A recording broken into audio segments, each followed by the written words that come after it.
আমি তাদেরকে উদাত্ত আহ্বান জানাতে চাই, আপনারা বহু ষড়যন্ত্র করেছেন, বহু নিজের পেছনে সময় ব্যয় করেছেন, আমার পেছনে সময় ব্যয় করেছেন। এখন ক্ষান্ত হন।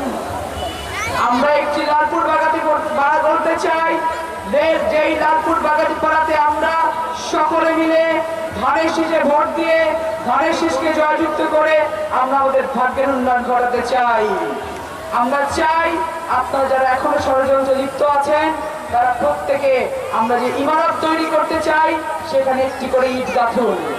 আপনারা যদি মনে করেন যে আপনারা সেই ইট ভাঙার চেষ্টা করবেন, কি জবাব লালপুর বাগাতি পাড়ার মানুষ আগামী 12 তারিখে দেবে সেইটা আপনারা আজকে এই নিবিড় হাই স্কুল মাঠে এসে দেখে যান।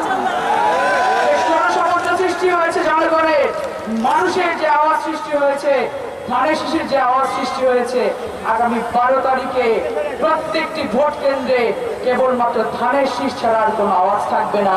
ধানের শীষ ছাড়া কোনো বলবেন যে আমার বিটি লালপুরের বিটি, আমার বিটির কবর হবে লালপুরের মাটিতে, আমার বিটি আমাদের ভাগ্যের উন্নয়ন করার জন্য লালপুর বাগাতি পাড়াতে এসছে। আপনারা আমার বিটিকে ধানের শীষে একটি করে ভোট দিয়ে জয়যুক্ত করবেন।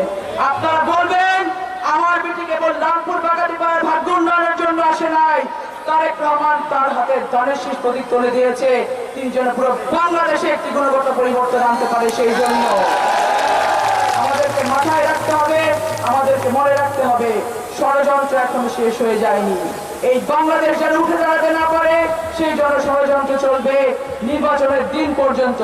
আমি ধানের শীষের বিপক্ষে যে কোনো ধরনের ষড়যন্ত্র পোলিং এজেন্টদের রুখে দিতে হবে প্রত্যেকটা ভোট কেন্দ্রে ইনশাআল্লাহ।